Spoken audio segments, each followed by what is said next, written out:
Hi everyone, it's Anne.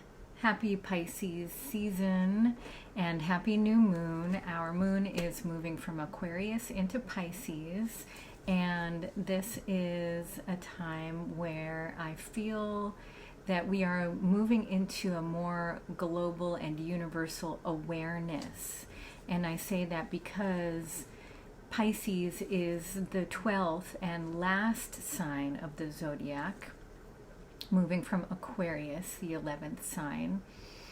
And the sun is now in Pisces, as well as the moon, because it's a new moon. Also, I looked at the chart for our current time, and it looks like all of the planets are above the horizon, for those of you that are familiar with looking at an astrology chart. It's considered, at least in my opinion, to be more about interpersonal and global and universal awareness as we get towards the upper half of the circle, whereas the lower half is more personal and interpersonal. So that's just something I'm thinking about right now, and I'm aware that there may be a lot of things coming up for everybody, but I hope that this reading helps guide us and provide some illumination on what's going on as we may struggle with our personal issues and our personal problems, but we may be able to feel more connected to each other in a universal way. At least that's one way of looking at it. So I've already shuffled my Aquarian deck 12 times in honor of Pisces season, but as I shuffle one more time, I invite you all to take a deep breath with me. Whew. And just release whatever may be bugging you right now, and just let your heart be open and keep coming back to our awareness that we have the power to choose what we want to feel in our hearts. And every time we remember that and practice that, we create a positive change for ourselves and for the universe at the same time. So on that note, let's pull, I think it's gonna be 2 cards this time. Okay, so look what we got. I've got the High Priestess. She came out first. And the Hierophant. These are 2 major arcana cards. And the number 2 is the card of duality. And that can be connected with the concept of polarity in the Hermetic principles. And this is all about the balance and the journey or the flow between the extremes or the poles. And the High Priestess symbolizes a deep and profound awareness of that. She holds the scrolls of ancient wisdom at her side or in her lap, depending on the artist who drew the cards. In this case, it was David Palladini, working for U.S. Games Incorporated. And here she's contemplating a flower, and she's sitting by a window with a very vast expanse outside and can see a castle or a village in the distance.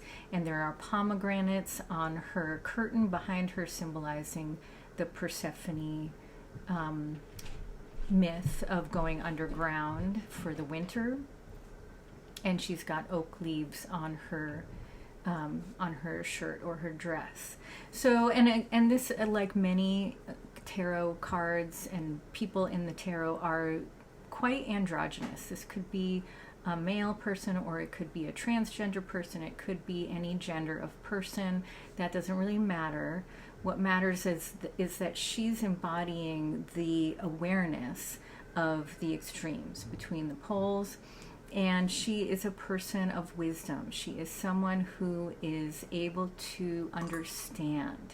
And I feel that that's something that really connects with the role of Pisces in our life, because Pisces, being ruled by Neptune, It's all about having this global and universal awareness. It's the mutable water sign, so water really connects all of us. It symbolizes the blood that flows through our veins and the water that sustains us. So this brings to mind the importance and the value and the sacredness of water, and the gift that it is. So that's our first card. And then next we had the Hierophant. So in my opinion, these cards are very much opposites or counterparts to each other. This is another figure who represents wisdom and represents an awareness of the divine, but this is traditionally seen as a more masculine portrayal of that role, and as such it's very structured. It's someone who is actually part of an institution, or is a pope in this case, somebody whose role and whose job it is to interpret the wisdom of God or of the universe or of history or of time. And so really connects with the planet Saturn in that way as well. And this is the 5th sign of the zodiac, and that corresponds to Leo, and there are all sorts of correspondences we could come up with. But just for the sake of contrast, the High Priestess does not work for anybody. She is just a person of wisdom because she has lived life, and she is seen as an elder who is worthy of respect, and people seek her out for her ability to provide them with consultation and comfort and guidance.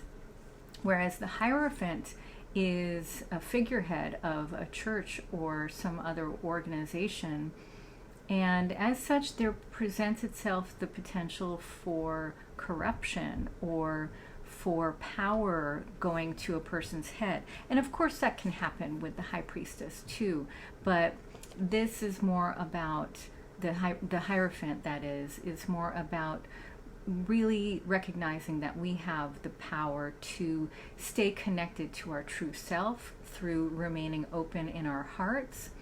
And we see here in this image, the scepter is showing his connection to the earth. This is a stick or a branch symbolizing his power and his divinity and his connection with God, but also with the earth itself, because the scepter touches the earth.